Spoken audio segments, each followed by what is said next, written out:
Hi, Chris. What are we talking about today? Hi, Fred. Did you know some believers think we're already living in the new heaven and new earth? Sounds like it's time for a reality check to see what the actual conditions outside tell us. Fred, if this really were the new earth, what would have to be true?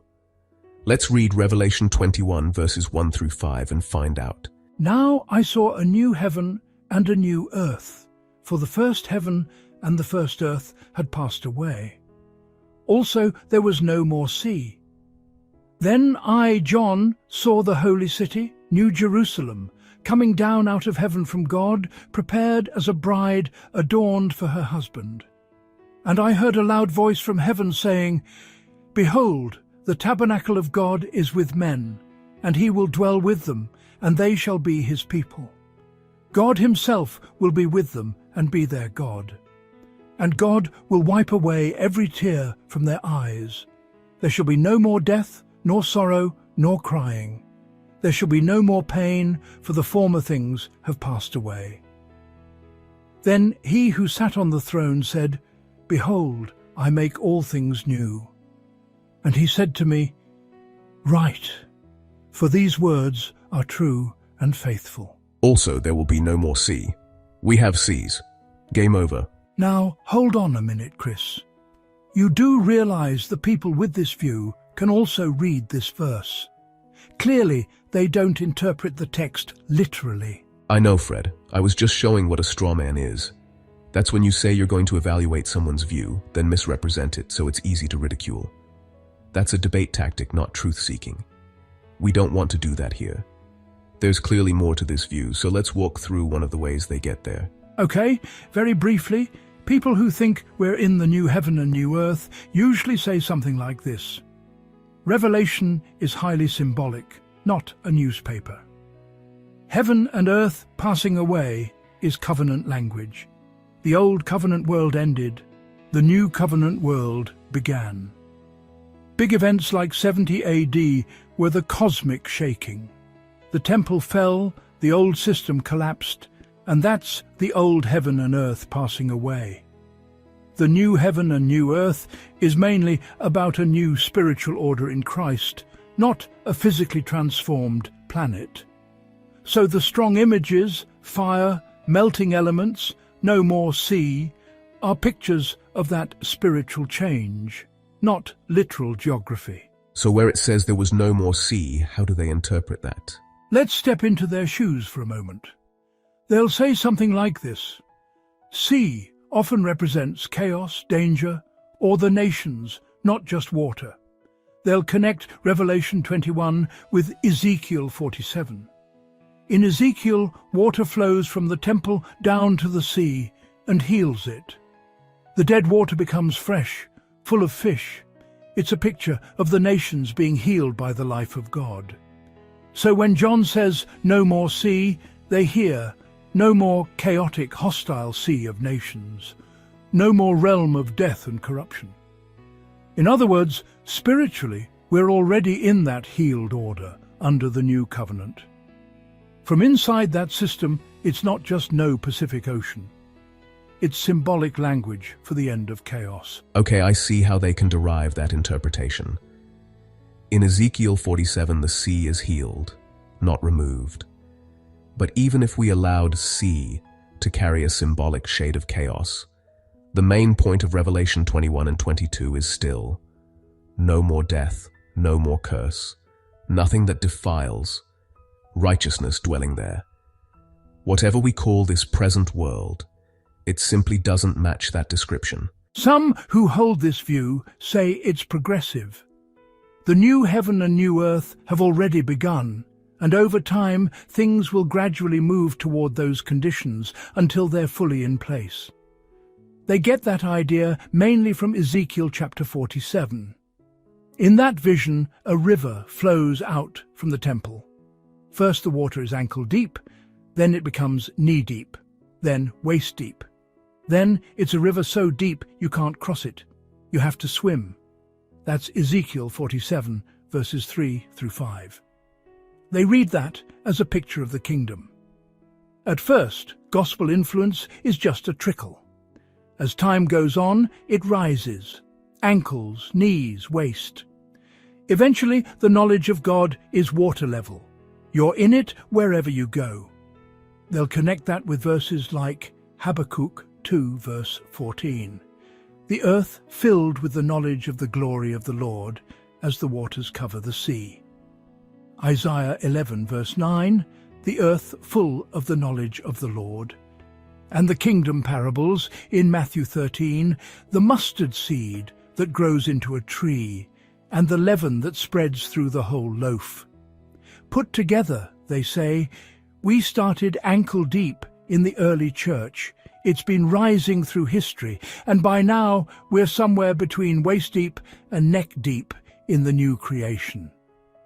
One day the level will reach no more death, no more curse. Look, I get that idea. When a person gets saved, the inside changes instantly, but it can take years before the outside, their habits and character, really reflect that. In that sense, yes, some things in the Christian life are progressive, but applying that here violates the very essence of New Earth. Revelation 21 isn't describing a few Christians growing slowly. It's describing an environment where no sin, no death, no curse, no corruption are present at all. By this point in the story, death is supposed to be destroyed. That's true. Revelation 21 says there shall be no more death, and 1 Corinthians 15 calls death the last enemy that is destroyed. Once you're in the new heaven and new earth, that enemy isn't slowly retreating. It's finished. But look around. People still die. Every day. Everywhere. So whatever stage of the plan we're in, it's clearly before the moment death is actually removed.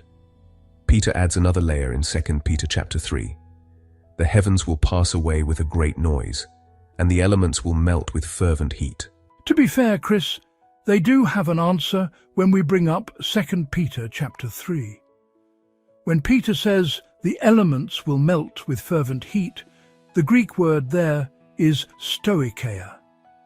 Paul uses the same word that way in Galatians chapter 4, verse 3. We were in bondage under the elements, stoicheia, of the world. Verse 9. How can you turn again to the weak and beggarly elements, stoicheia? There, it's clearly not talking about atoms, it's talking about the old religious order. So they take that Galatians usage and read Peter the same way. In 2 Peter chapter 3, the stoicheia melting is the old covenant order and its basic principles being burned away, not the periodic table exploding. Right, so they're basically importing Paul's Galatians language into Peter. The word stoicheia has a range of meanings: basic elements, first principles, or ABCs. The four elements like earth, air, fire, water, even heavenly bodies or elemental spirits. So sometimes it's physical, sometimes conceptual, sometimes spiritual. I can see how the theory maps the principalities of the air to the air element and marine spirits to water, then runs out of steam. But that's an inference from verse 3. It works in Galatians. But look at Peter's context. In 2 Peter chapter 3, the stoicheia are mentioned right alongside. The heavens passing away with a great noise, the earth and the works in it being exposed or burned up. Everything else in the sentence is creation language, not paperwork language. If all of that is physical, it's a stretch to make just one word purely symbolic. And even if you tried, you still have the great noise and the fervent heat. Why would you need a cosmic level meltdown just to delete a set of covenant concepts? If this was only about cancelling old covenant forms, you wouldn't need heavens passing away and elements melting. The imagery fits a real cosmic transition, not just God updating the terms and conditions. Okay, so they're not just saying ideas are being burned up. They're saying the spirit world infrastructure is being judged, the powers behind the scenes. But even after giving them that, the context in 2 Peter 3 still leans hard the other way. Peter very deliberately ties the future fire to a past, physical judgment. First, the world that then existed perished, being flooded with water. Then this present heavens and earth are reserved for fire. And in that same flow, he says, the stoicheia will melt with fervent heat. In the flood, it wasn't just spiritual powers that went under, the actual world got drenched. So if the first example was plainly physical, it's a stretch to make the second one purely about invisible elementals. The Watchers were locked in Tartarus by angels. They were not destroyed, and 4 of them were put under the river Euphrates, only to be released at a specific trumpet in Revelation. They're restrained and then dealt with, not vaporized. So yes, stoicheia can carry that spirit world basic powers flavor in Paul. But in 2 Peter chapter 3, with the heavens passing away with a great noise, the elements melting with fervent heat, the earth and the works in it burned up, and a new heavens and a new earth arriving.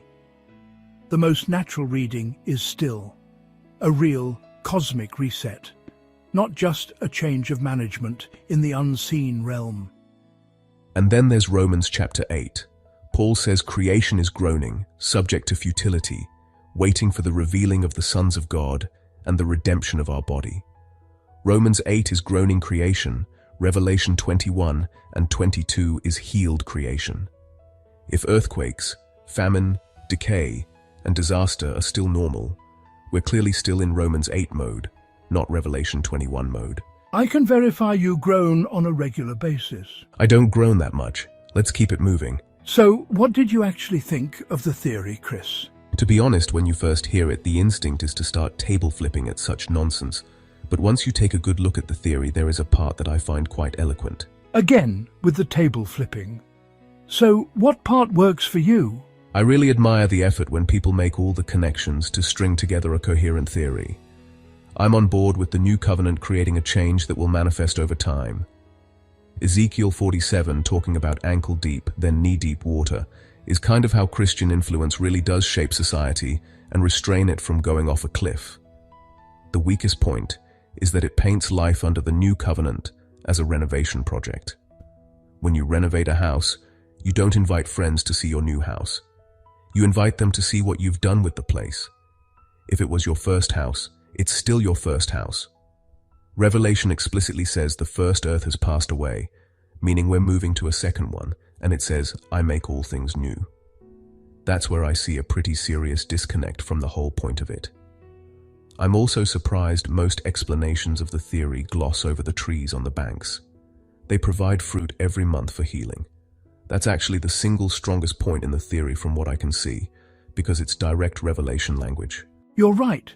The trees on the banks are the strongest card, and it seems a little underplayed. Ezekiel 47 and Revelation 22 really are meant to talk to each other. Ezekiel 47, river from the temple, trees on both banks, fruit every month, and leaves for healing. Revelation 22, river of the water of life from the throne, tree of life bearing 12 fruits, every month, and the leaves of the tree were for the healing of the nations. So the connection is real. John is clearly riffing on Ezekiel. Where I'd push back is on what that connection proves. Ezekiel's scene still has a normal world. Fishing on the shores, specific geography, boundaries, temple, sacrifices in earlier chapters, people who can still go wrong. It looks like history, not the final state. There is a typology versus identity issue. The cleaner read is, Ezekiel 47 is a preview or type, a temple river picture of life flowing out from God, pointing forward. Revelation 22 is the full thing, the type fulfilled in a renewed creation, not just a healthier version of this age. In other words, John is saying, remember Ezekiel's river? This is the final version of that. He's not saying Ezekiel's river was just about church growth. Therefore, new earth is now. So yeah, if you're going to build a we're already in the new heaven and new earth case, the river and trees imagery is probably your best textual bridge. But once you lay the two passages side by side, it feels more like Ezekiel 47 is a foreshadowing of kingdom life breaking in Revelation 21 and 22 being a final curse-free environment. And that makes it hard to honestly call this world New Earth, no matter how nicely the metaphor flows. The physical case has a pretty strong card too, Fred. Brace yourself for this one. If New Jerusalem is the church right now, then Revelation 21 suddenly has some very weird features. John is told, "Come, I will show you the bride, the Lamb's wife." And then he's shown a city with measured dimensions, 12,000 stadia in length, breadth, and height, walls 144 cubits thick. Materials, walls of jasper, city of pure gold, foundations with specific precious stones, gates of single pearls. A layout with 12 gates with tribal names, 12 foundations with apostles' names, on a mountain in the new earth. If this is only the church as a spiritual reality now, then why does an angel pull out a measuring rod? Nobody paces out the square footage of a metaphor. Why does it have height and wall thickness if it's just the people of God? Why does the shape matter? Why does John bother with a long list of building materials for a symbol that supposedly has no physical expression? Yep, that's a big one. The text reads more like, "Here is the home of the church, fully prepared in a renewed creation." Let me show you its blueprint. If New Jerusalem has already descended and is purely spiritual, then all that careful measuring, wall thickness, street of gold stuff becomes gratuitous. Like God giving you building plans for a house you're told not to expect. You can map things to metaphors, but you can't explain measuring or naming a specific shape with a metaphor. You know what else I just thought of, Fred? If the new earth and New Jerusalem are metaphors, then how are they different to the kingdom metaphor? They would be the same thing and pointless, right? That's the snag for me, Chris. If the kingdom of God and the New Jerusalem are literally the same thing in the same way, then New Jerusalem doesn't actually tell you anything new. You've already got God's rule, spiritual and within, everywhere right now. Call that the kingdom. Then along comes Revelation with a whole new image. A measured city, foundations, gates, streets, a river, nations walking in its light. If that's just kingdom, but with different poetry, all that extra detail becomes redundant. But the Bible doesn't usually waste metaphors. Kingdom talks about rule. Bride talks about covenant love. Body talks about organic unity. City and New Jerusalem talk about environment and home, where God and his people actually dwell together. You know why I think the new earth being our final home is a real physical place, Fred? I think we need it. Not everyone will look at life on this earth with fondness. There are spots that trigger memories and feelings we would rather not have. I don't know this for a fact, but I really think even God wants to see the back of it when it has served its purpose. In life, when we make a fresh start, the best chance to leave the scars behind is to change the environment, and I think God knew that from the start and planned it before the foundation of the world. I think you're right, Chris.